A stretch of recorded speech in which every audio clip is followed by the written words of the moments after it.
والصلاة والسلام على النبي الأمين الذي أرسله الله رحمة للعالمين وعلى آله وأصحابه أجمعين أما بعد.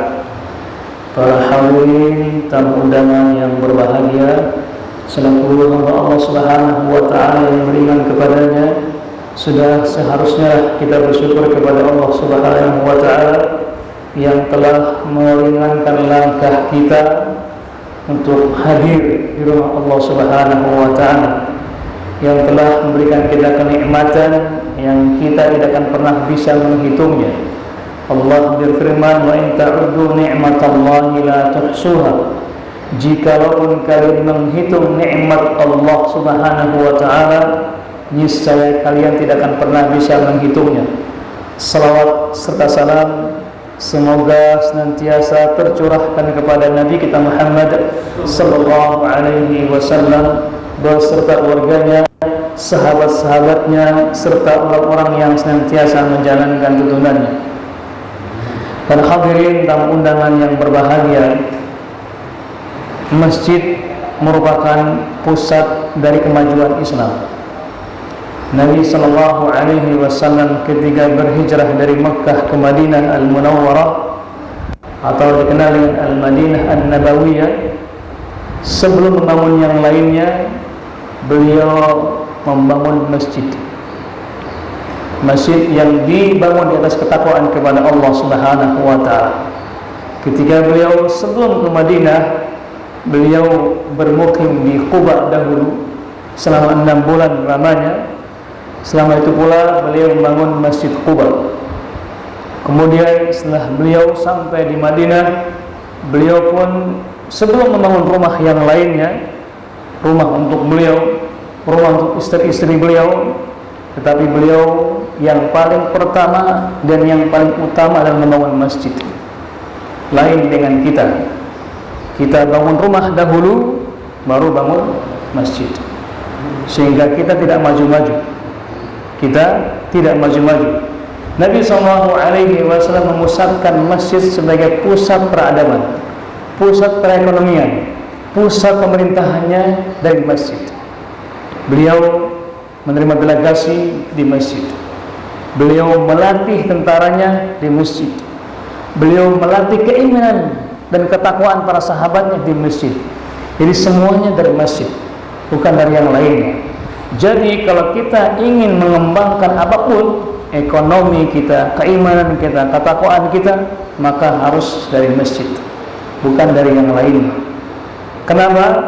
Karena kalau sudah iman dibentuk dan ketakwaan ada pada diri kita, maka turunlah keberkahan Allah Subhanahu wa taala.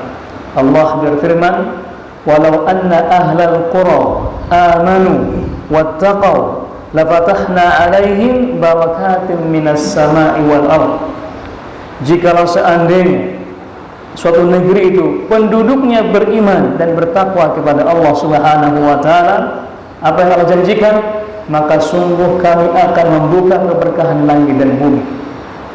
Jadi orang yang berkah hidupnya, berkah rezekinya, berkah segala hal ketika dia beriman dan bertakwa kepada Allah Subhanahu wa taala. Dan inilah yang Nabi bangun di Madinah Al-Munawwarah selama 10 tahun lamanya. Ketika beliau di Madinah, beliau membangun masjid. Beliau membangun masjid, dan tidak hanya membangun masjid, tetapi juga mengisinya, meramaikannya. Tidak hanya habis bangun terus kita tinggalkan, tidak. Justru tugas kita yang paling berat adalah mengisinya. Kalau membangun mungkin bisa sebulan, 2 bulan, 3 bulan. Ini berapa bulan? Ada 2 bulan ya? Masya Allah, ini paling cepat. Sebulan 10 hari, luar biasa. Proposalnya sebulan, jadi 3 bulan. Ya, atau 2 bulan 10 hari. Luar biasa, ini pemecah rekor ini. Masjid atau musala yang paling cepat dibangun. Karena mungkin karena kebersamaan kita di sini, luar biasa. Nah, bangun masjid sebulan, 2 bulan, 3 bulan, peradabannya, membangun ketakwaannya, membangun keimanannya. Nabi sallallahu alaihi wasallam di Mekah selama 13 tahun lamanya. Kemudian di Madinah selama 10 tahun lamanya. Bayangkan 23 tahun Nabi SAW membangun peradaban ini, dan itu semuanya dari masjid. Waalaikumsalam. Salam Pak Kapolsek sini. Beliau dari masjid. Nah, begitu juga kalau kita ingin mendapatkan keberkahan hidup kita ini, harusnya orang yang meramaikan masjid hanyalah orang-orang yang beriman kepada Allah Subhanahu wa taala. Allah berfirman dalam bunyi dalam ayatnya, "Innama ya'muru masajidallah man amana billah wa lam yakhsha illallah." Allah menjelaskan firman-Nya, sesungguhnya hanyalah orang-orang yang meramaikan masjid. Pertama, man amana billah, orang yang beriman kepada Allah Subhanahu wa taala dan tidak takut kecuali kepada Allah Subhanahu wa taala. Jadi butuh keimanan agar kita bisa meramaikan masjid, agar bisa mengisi masjid. Nah, Nabi SAW melatih sahabat-sahabatnya agar mereka beriman. Kalau sudah beriman, maka dengan sendirinya mereka hidup bahagia, hidup bertakwa, hidup mendapatkan kenikmatan-kenikmatan dari Allah Subhanahu wa taala. Kenapa? Allah itu tidak akan merubah nasib suatu kaum sampai merekalah yang merubah nasib mereka sendiri. Bukan merubah siapapun atasannya, merubah apapun, tidak. Allah menyatakan, innallaha la yughayyiru ma biqaumin hatta yughayyiru ma bi anfusihim. Sesungguhnya Allah tidak akan merubah nasib suatu kaum sampai kapan? Sampai merekalah merubah nasib mereka sendiri.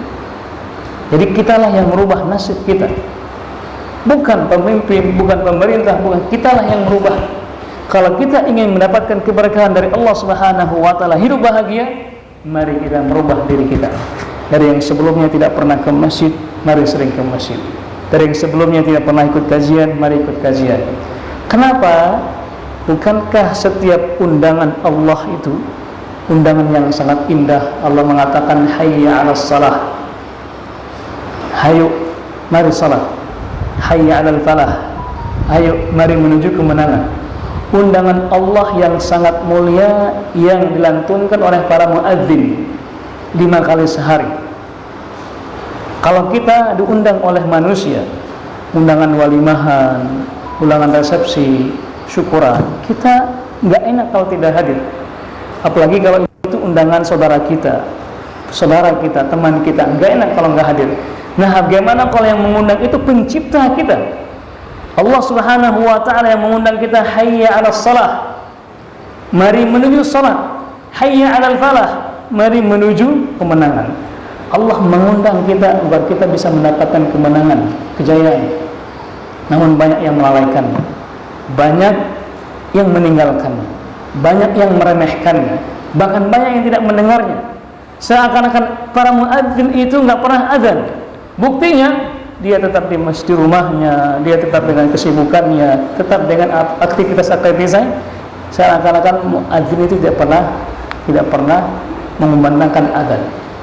Jadi butuh keimanan tadi, butuh keimanan agar kita senantiasa mendapatkan keberkahan-keberkahan dari Allah Subhanahu wa taala.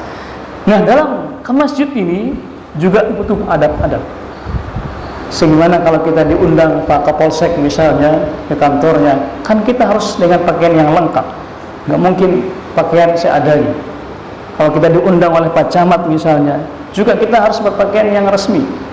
Nah, yang mengundang kita, kalau Allah yang mengundang kita, juga harus lebih daripada itu. Makanya yang paling pertama dan yang paling utama kalau kita ke masjid adalah harus mengikhlaskan niat kita kepada Allah Subhanahu wa taala. Kenapa? Allah berfirman, "Wa ma umiru illa liya'budullaha mukhlishina lahuddin." Tidaklah mereka itu diperintahkan melainkan untuk mengikhlaskan niat mereka dalam melaksanakan agama ini. Yang kedua, harus berpakaian yang rapi dan bersih. Bukan mahal, bersih dan rapi. Karena itulah perintah Allah Subhanahu wa taala. Allah berfirman, "Ya bani Adam, khudhu zinatakum 'inda kulli masjid." Wahai anak Adam, wahai sekalian manusia, ambillah perhiasan kalian Zinah di sini tafsirannya adalah keindahan yang kita miliki, pakaian yang paling indah yang ada pada kita, bukan yang paling mahal, tapi yang paling indah dan bersih, bebas dari najis. Itulah yang kita pakai untuk menghadap Allah Subhanahu wa ta'ala sebelum kita menghadap nanti di akhir hayat kita. Karena kita punya dua pakaian. Ada pakaian yang sekarang kita pakai sehari-hari, ada pakaian yang hanya kita pakai sekali saja, perlengkapan jenazah. Itu yang akan kita pakai nantinya ya, di akhir hayat kita. Mungkin sekarang di lemari kita tidak ada. Kita banyak pakaian, tapi ada pakaian tidak ada sekarang. Apa itu? Perlengkapan jenazah yang nantinya pasti kita akan memakainya. Nah, pakaian-pakaian di saat kita beribadah kepada Allah Subhanahu wa ta'ala, Allah menyuruh kita memakai pakaian yang bersih dan indah. Kenapa? Karena kita menghadap Allah Subhanahu wa ta'ala. Kemudian yang berikutnya yaitu di saat kita ke rumah Allah Subhanahu wa ta'ala harus tidak sedap, baik itu mulut kita, tubuh kita.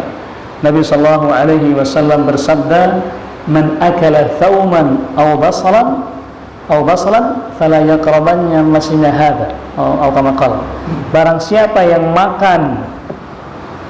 makan bawang putih atau bawang merah, maka hendaklah jangan mendekati masjid. Bukan tidak boleh ke masjid, tapi jangan makan makanan yang aromanya tidak sedap kalau ke masjid. Kalau dulu mungkin bawang putih, bawang merah, sekarang ada itu rokok. Apa? Rokok yang kalau kita mengucapkan amin itu kan aromanya kemana-mana.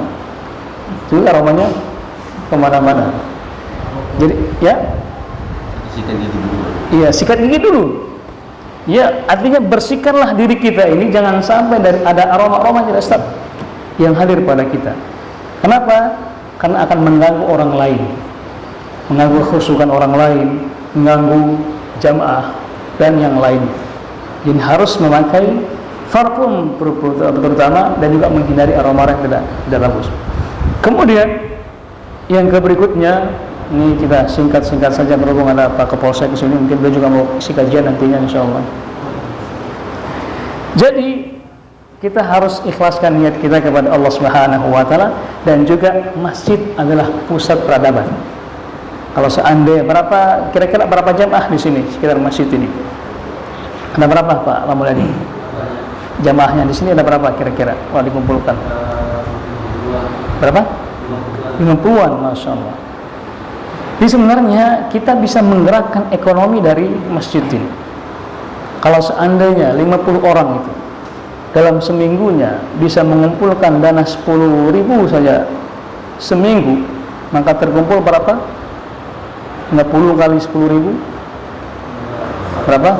500 dikali 4 kali sebulan 2 juta. 2 juta bisa dimodal. Itu baru 10.000 seminggu. Terkumpul seminggu, sebulan 4 juta, 2 juta ya, 2 juta. Kita bisa, buktinya masjid bisa jadi 2 bulan karena kebersamaan kita. Nah, bisa jadi dana yang kita kumpulkan ini, mungkin ada yang buka usaha, kita bisa bantu dengan dana masjid ini. Ada yang sakit, kita bantu lagi. Ada yang ingin punya modal misalnya, kita kembangkan dana masjid ini, dikembalikan kepada mereka. Keuntungannya dibagi dua. Keuntungan buat dia, keuntungan buat masjid. Nanti masjid lagi mengembangkan lagi usaha-usaha yang lain. Dengan demikian masjid menjadi pusat peradaban, pusat perekonomian. Bayangkan, kenapa orang-orang para pengusaha, terutama non-muslim misalnya, Cina itu bisa berkembang? Dari mana nak ambil uang mereka? Dari uang kita. Kotak amal terkumpul sebulan 10 juta, terkumpul semua masjid yang ada di Sumbawa ini, mereka tabung ke bank konvensional. Kalau 500 masjid dari 10 juta muncul terkumpul 5 miliar sepuluh Sumbawa di ke bank-bank itu. Siapa yang ngambil 5 miliar itu? Mereka mengambil, mereka mendirikan usaha-usaha, menjual, membeli tanah-tanah yang punya kaum muslimin yang seharusnya tinggal dalam kota, karena dijual tanahnya mereka terpinggirkan. Akhirnya mereka menguasai ekonomi kita, menguasai uang kita. Kita kan cuma ngumpul 1 juta 2 juta terkumpul di bank, terkumpul 1 miliar, mereka yang ambil, kita kejar. Jadi mereka mengambil uang kita yang kita kumpul tiap hari itu. Nah, kenapa kita tidak kembangkan dari diri kita sendiri dan untuk kita sendiri? Jadi kenapa kita lemah? Karena kitalah yang tidak mau menggerakkan ekonomi kita. Dari mana tuh? Dari masjid. Mari kita manfaatkan masjid ini tidak hanya untuk beribadah, tapi untuk menggerakkan ekonomi kita. Jadi Bapak Ibu, para hadirin yang berbahagia, ini yang bisa saya sampaikan pada kali ini. Mudah-mudahan bermanfaat. Kalau ada benarnya itu dari Allah Subhanahu wa taala. Kalau ada salahnya itu dari dari saya sendiri. Saya mohon maaf kepada kita semua dan kepada Allah Subhanahu wa taala. Demikian, wallahu taala alam. Wassalamualaikum warahmatullahi wabarakatuh.